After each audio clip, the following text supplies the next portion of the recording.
welcome to Health is Wealth with me, Andrea D'Souza, your host for this show. As I always say, we try to include health, holistic health, mind, body, and soul. And today we are going to talk about children and adolescents and their mental well-being. A topic that is spoken about a lot today, and still there's so much we need to know about this. And to talk about this, we have with us Sylvia Mascarenhas. She's a psychologist and a child protection officer. She has been in Setu Center for Child Development and Family Guidance for the last 6 years. She interacts through her work with children, adolescents, their parents, families, as well as schools. Sylvia, thank you so much for coming on our show. Thank you so much for having me over here, Andrea. Okay. So Sylvia, to begin with, now when we talk about children and adolescents, if we talk about wellness, mental wellness and holistic good mental health, what are the components that we are talking about? So when we talk about mental health, the main components when we talk about children or even adolescents, mental health, it is the social well-being, the emotional well-being, and the psychological well-being that is accounted for, and that is the most important. Children need to feel loved, they need to feel accepted and capable all the time, and their voices need to be heard. True. And I think what you said is very true, because when it comes to acceptance, we normally compare our children with other children, or this, that. So what you said is very true. I think they need to be loved and accepted, not just loved, but also accepted for what they are. Yes, and they need to be respected as well. Of course, true.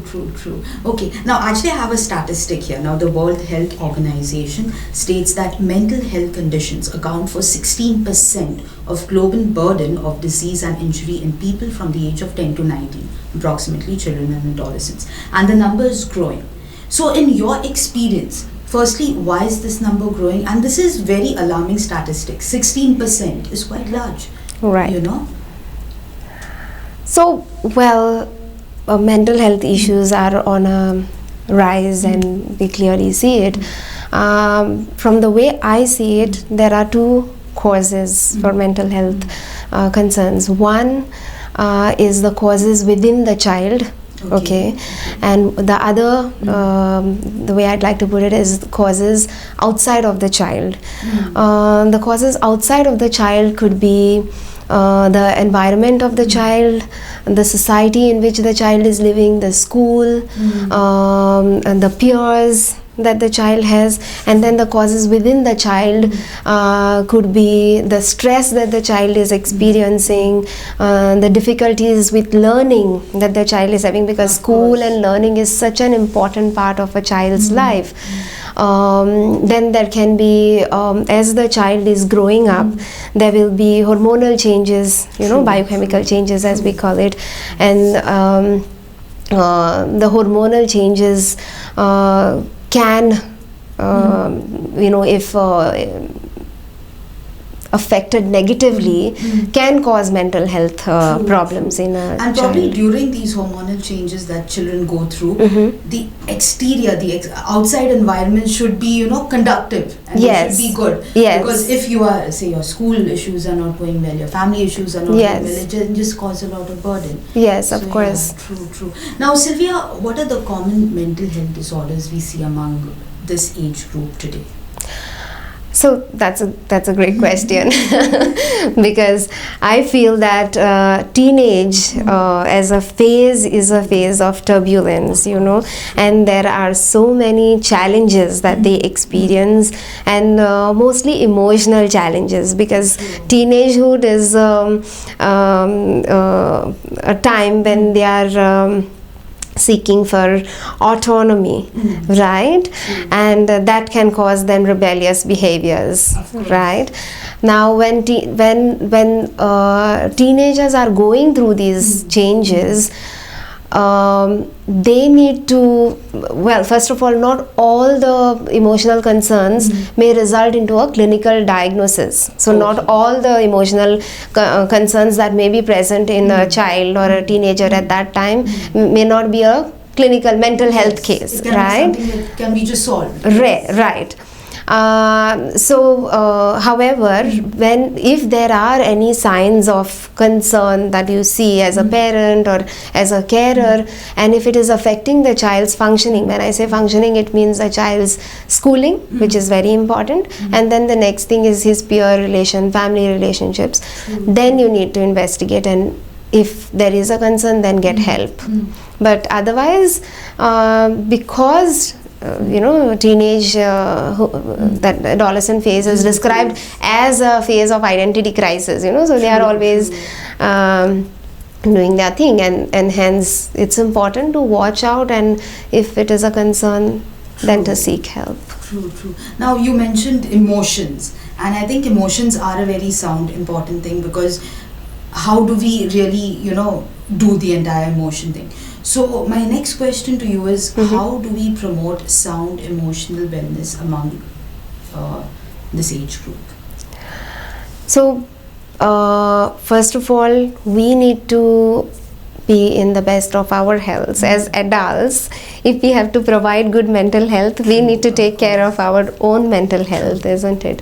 And hence we will be in a position to provide good mental health. We need to, since we are talking about feelings, since we are talking about emotions, just the way we experience good feelings, joy, happiness, excitement, we also experience anger, sadness, hatred, and destructive feelings and destructive yes, and these are all, that's a whole bowl of feelings. And you cannot only have one, you need to have everything. Yes, so it is easier for us to accept the positive feelings, but even as adults it becomes hard to accept the negative feelings.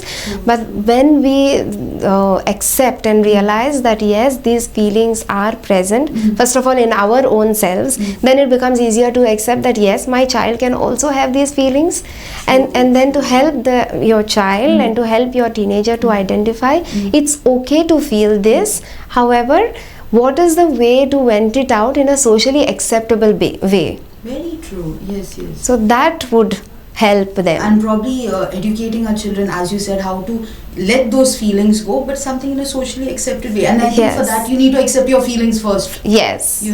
True. Now, many parents, many of our viewers will actually have this question for you, where teenage go through these moods, and we have already established that. Right. How do we differentiate between normal teenage moods and just those normal teenage years versus mental health disorders? Well, see, we are a part of the society, and as parents, parents have their own network. No, you are always connected with other parents, maybe from your child's school or in the society. So most often that okay, what is happening is okay. It's happening in everybody's families, right? However, when you realize that your child is being different from the rest, or trying to stay by himself or herself, the sleep patterns are affected, the eating habits are affected. In fact, sleep and eating habits are the most important to watch out for when we talk about mental health.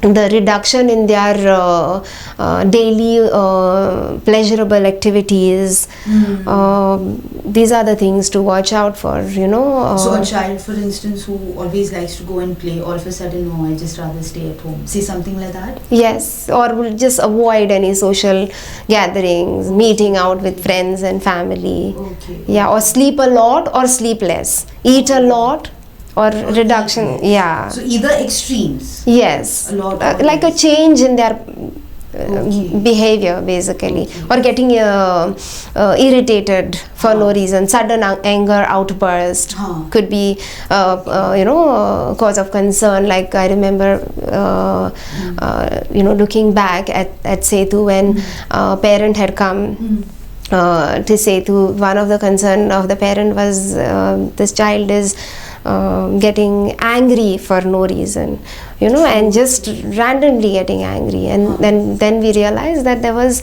something else attached to it. Okay. Right, which was much bigger. Okay, so I think probably drastic change in their personality, something, as you said, just getting angry and all. Right. And parents also probably in this case noticed it, and then Right. we need to seek help. Right. But we'll come to the seeking help later, but before we go ahead, Sylvia, now what are the normal issues that we see in teens? Like, for instance, a research that I have read for this Right. interview suggests that depression is one of the most common causes. So besides that, what are the common issues that we see in children today?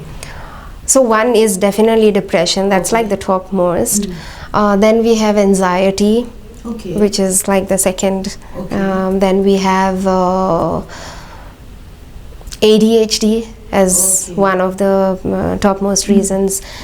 We have eating disorders that also are in the topmost category of problems with teenagers, and substance abuse. Of course, true.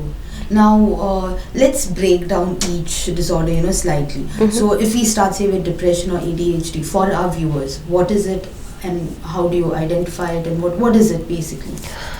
Well, if we talk about depression, then the signs would be more like staying aloof, not taking interest in the daily activities, and what we just talked about, what I just mentioned.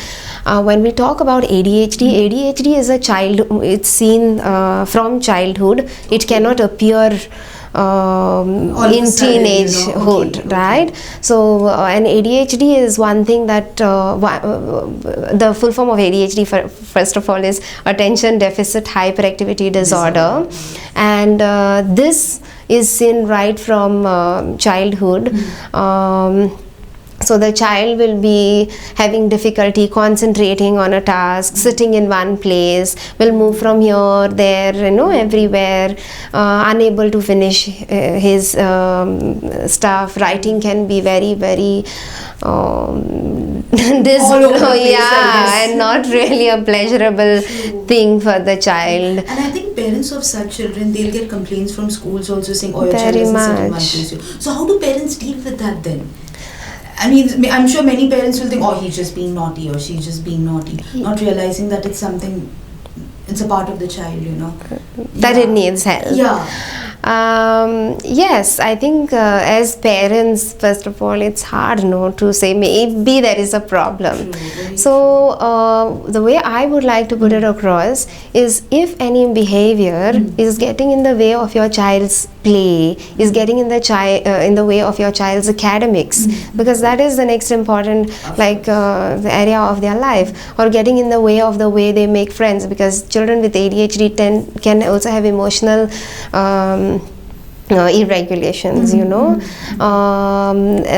they may find it hard to make friends, or they may get into fights with friends easily because of their impulsive nature.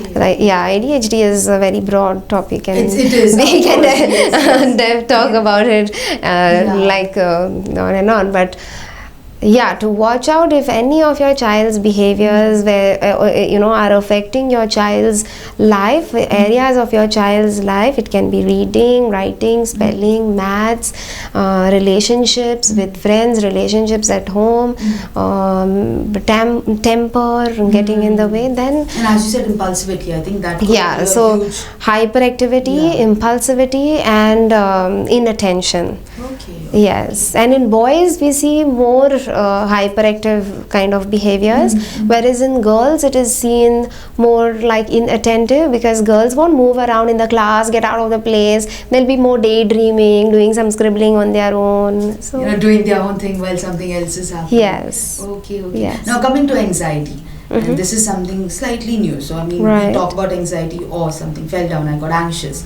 How does anxiety become a mental disorder? And what would be the signs of it? I think anxiety can prevent people from doing what they need to do.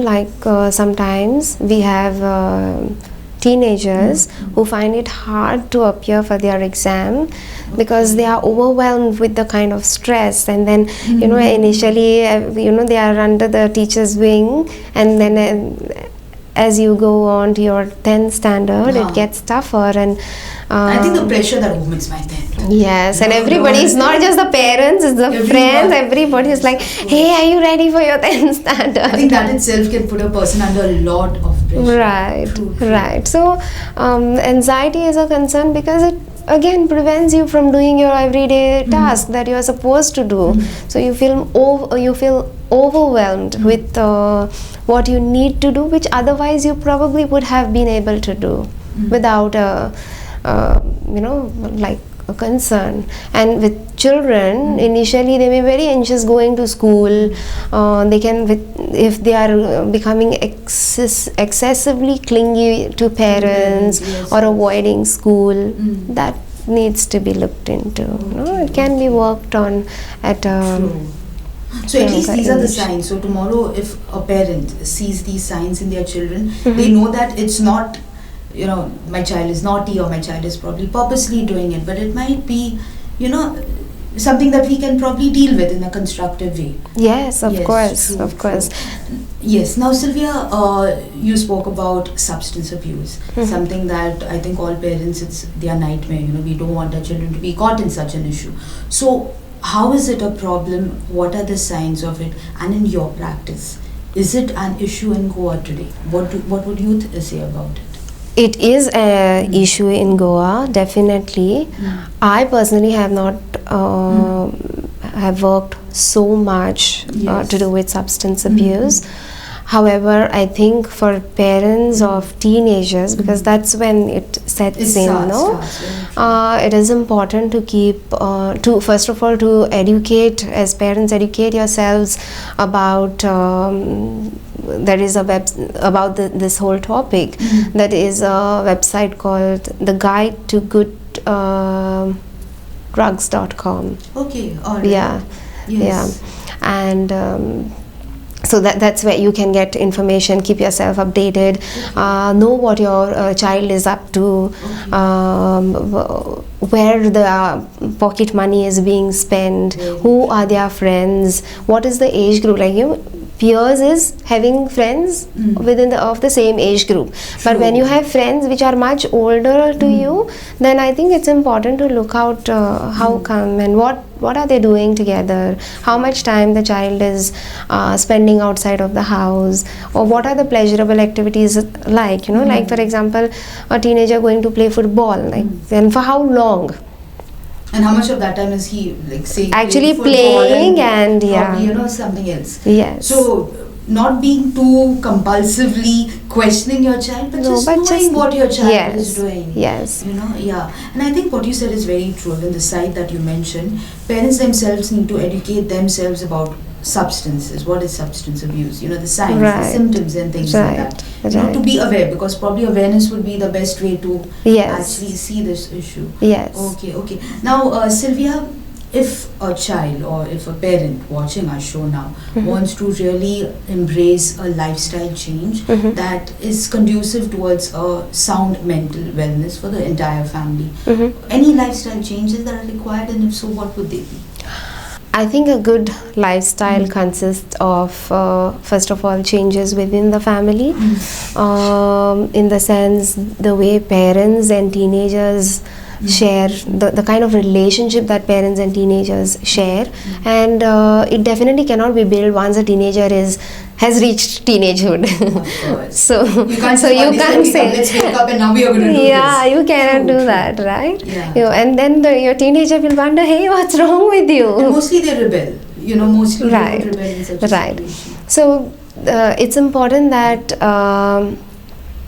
because we are a part of the society, and that's all, this, we are always trying to be a part of the society in a acceptable way, isn't it? And we need to also within our home start with setting rules about what's acceptable, what's not acceptable. And you cannot set rules, or you cannot have rules without having a relationship.